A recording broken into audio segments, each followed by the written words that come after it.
What's up, everybody? It is your boy Caleb. Welcome back to my channel. If this is your first time here, hey y'all. I am your host, Caleb the Artist, and this is Caleb's Hot Takes.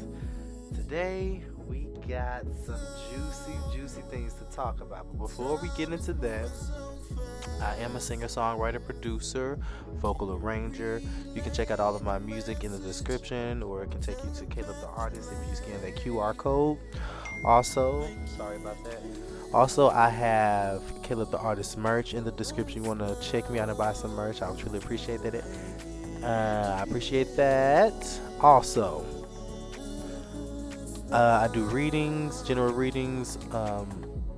Collective readings on Fearless Energy Tarot. That is Fearless Energy Tarot. That is also in the description.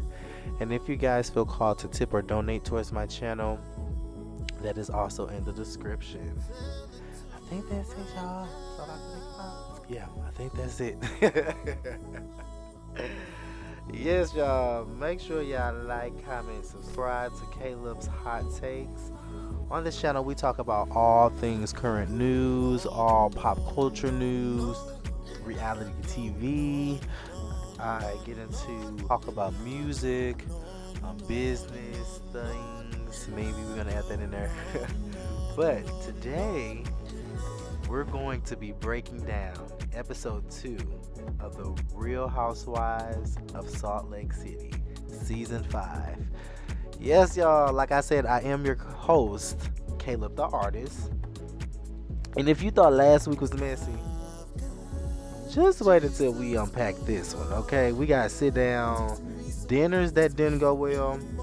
We got age gap relationships. Ooh, romance. Emotional revelations. And of course, more housewife feuds that we love. So grab your tea, your coffee, your wine, or your tequila, or whatever drink of choice that you want, whatever beverage, whatever libation. Yes, whatever you need. And let's get into it.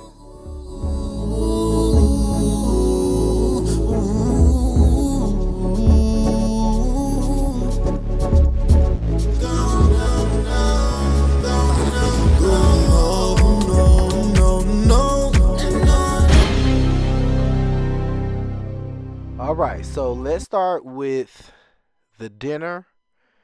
Well, the sit down. I don't want to call it dinner. The sit down between Lisa Barlow and Miss Angie. So I was expecting. Honestly, I was expecting some kind of resolution, or at least a step toward it. But let's be real. This was far from productive. Like, these two were not hearing each other. Angie clearly had a lot to say. Lisa had a lot to say. And honestly, it was like them talking, both talking at a wall. Like, neither of them were willing to see the other's point of view. And honestly, I don't know if this relationship can. I don't know. I don't want to say that. I feel like it can be salvaged, but I just feel like maybe it needs a little bit of time because they need to be able to hear each other. It was a lot of them talking at each other instead of talking to each other. Um, they both came in defensive, and it definitely showed. Like, it was tense, and I feel like they both left more frustrated than what they sat down to be. And if you ask me, if you ask me, I think it's gonna drag out for some time in the season.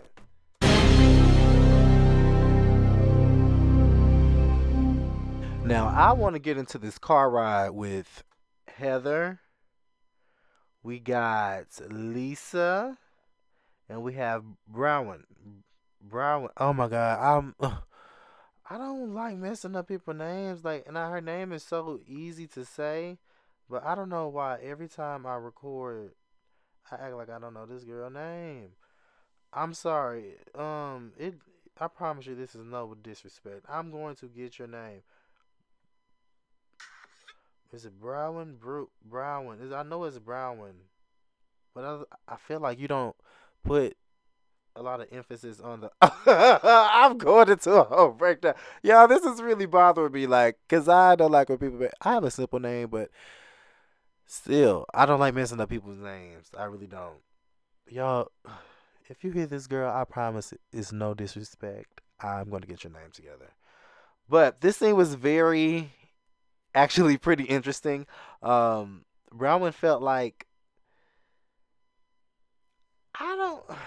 On one end, she felt like the group did not hang gang up on Whitney because they were asking her definitely like because they were this is when they went to Wendy's, they picked up Heather from home, and they asked Brown how she felt about being around the ladies for the first time. Um, and so she was basically saying like she definitely walked into something interesting, and they along the lines asked her how did she feel about the conversations they had with Whitney, and she definitely felt like at first, well, I'm going to tell you how I perceived it. I perceived it as she didn't feel like everyone was ganging up on Whitney. um that's how I kind of saw it, but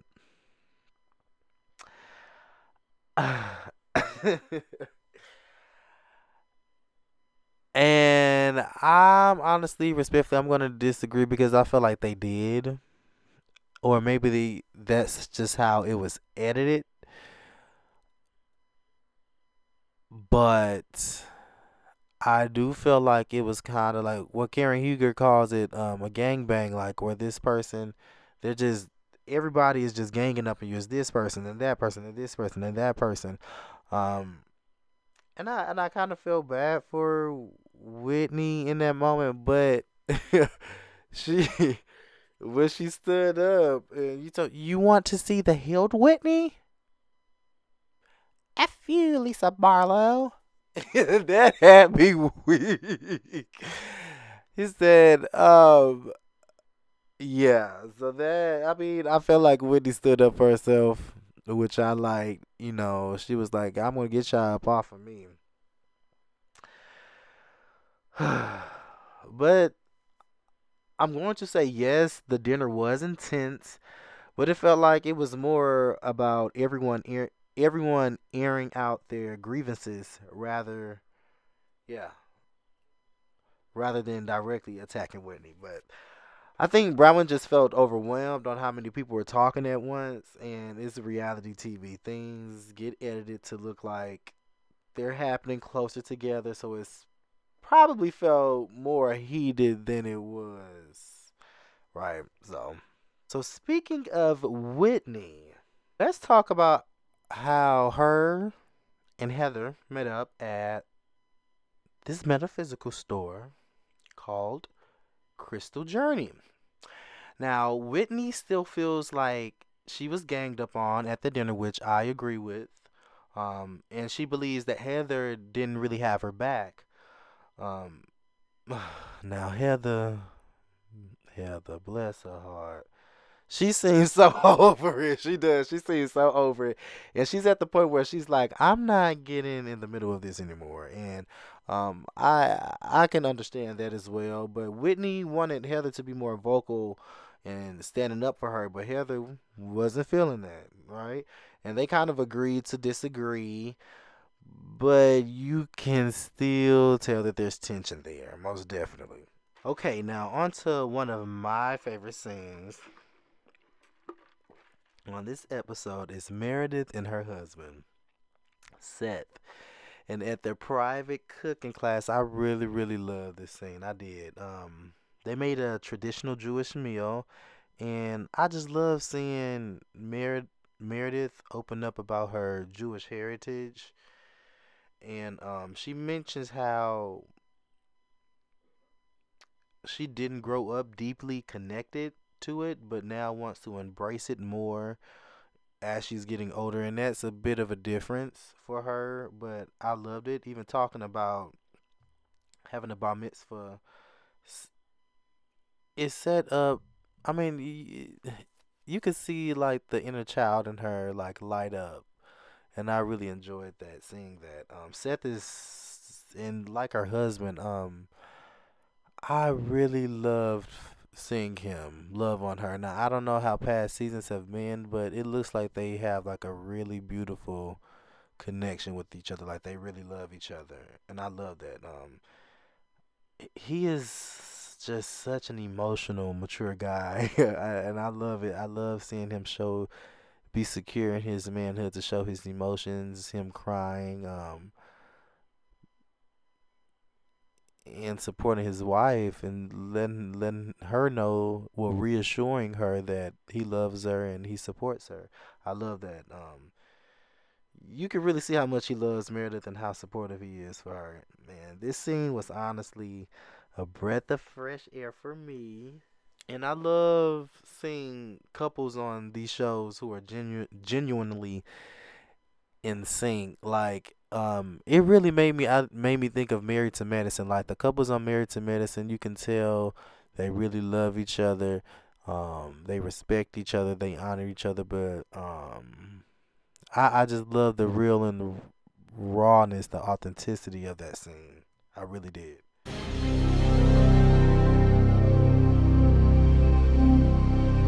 Now let's get into Brown's relationship with Todd. Whew. There's a big age gap there. But honestly, as you can see, Brown, she makes it work. I really did enjoy getting to know more about her and her relationship with him. They shared that Todd's the CEO of Palm Devices, and he's been involved in private equity in New York. Not to mention, he carried the torch in the 2012 London Olympics. I loved how they were pulling out all their fancy pieces, trying to figure out how they were going to design their home. It was very beautiful. I love their home. Their home was beautiful, and I love it. I just love seeing, people with this. They got the money, cause I'm going to be there one day. Okay, I'm speaking into an existence because it's going to exist. But I love how Brown is so transparent about her past.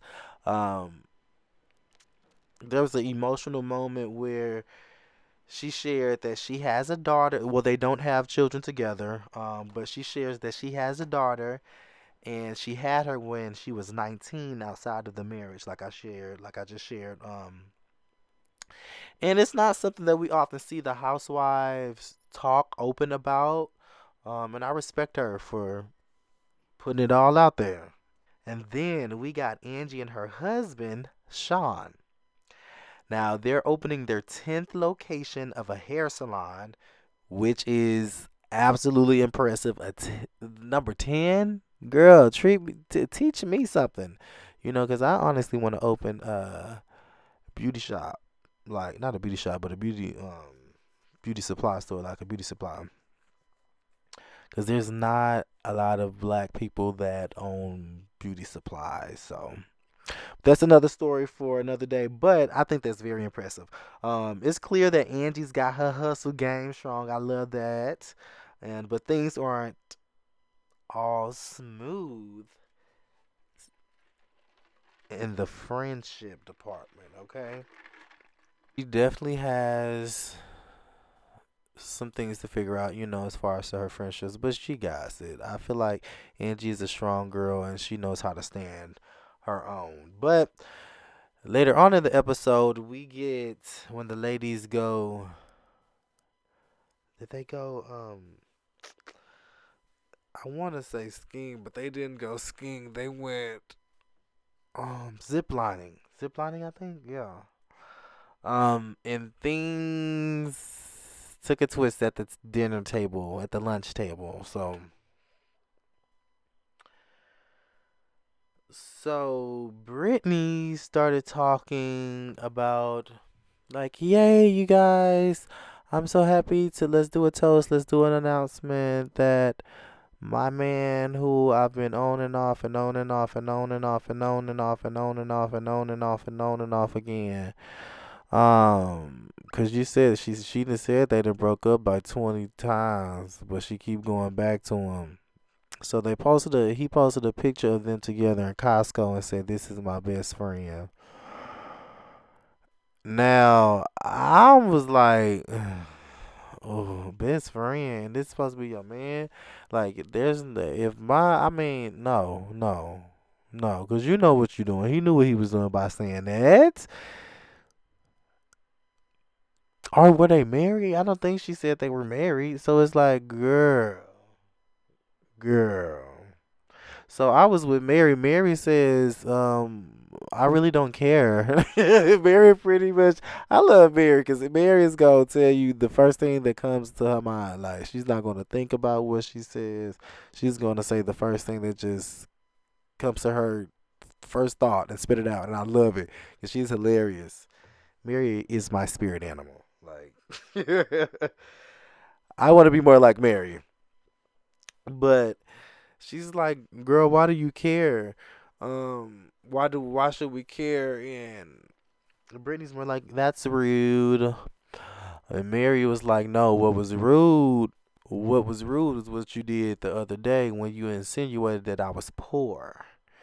And she was like, I never said you were poor, blah, blah, blah. And I felt like, yes, you did.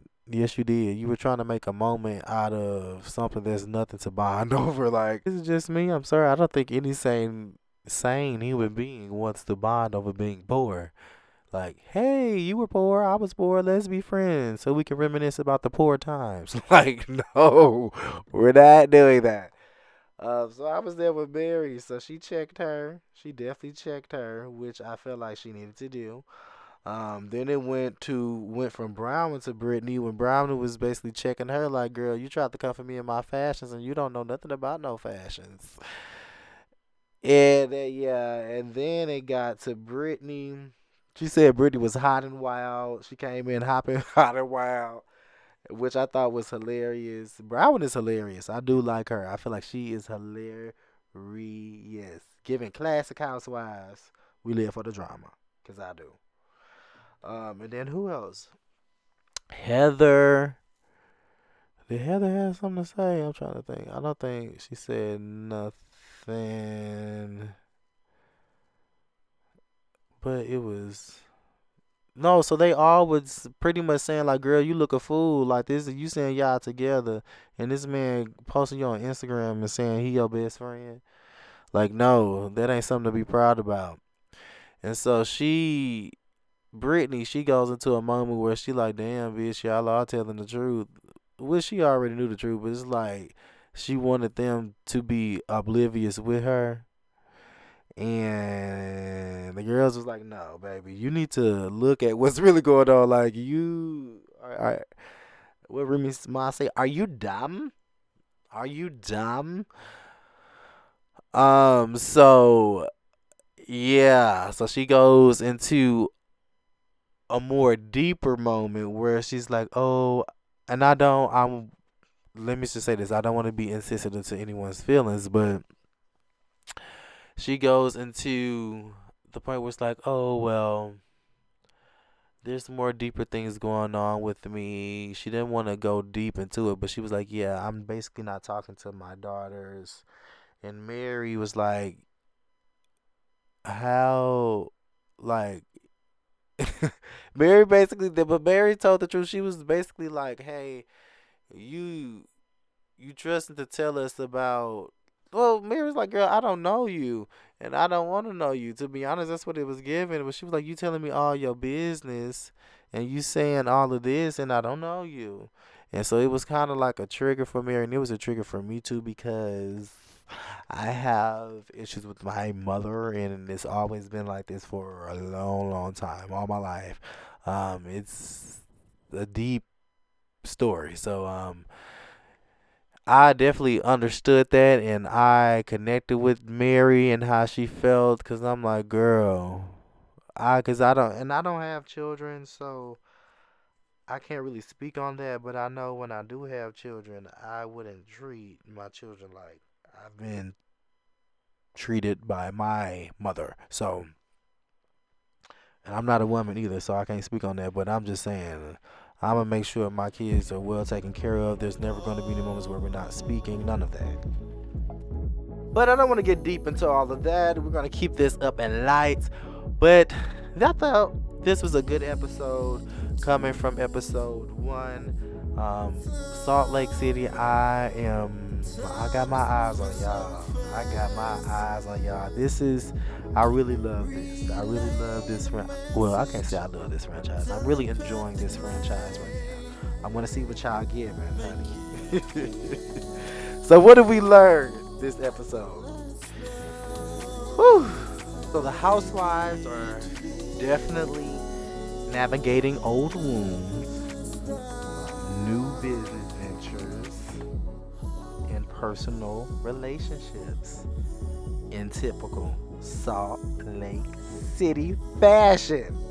Messy, emotional, and full of unexpected twists, y'all. From Lisa and Angie strained friendship to Whitney and Heather's passive aggressive disagreements, it's clear that this season is just getting started. And don't even get me talking and started on Brown and Brittany. I think we're in for a wild ride, and I'm ready for it. Honestly, I can't wait to see what happens next week, child. I gotta give y'all some thinking pieces. So, let me know in the comments. Will Lisa and Angie ever reconcile?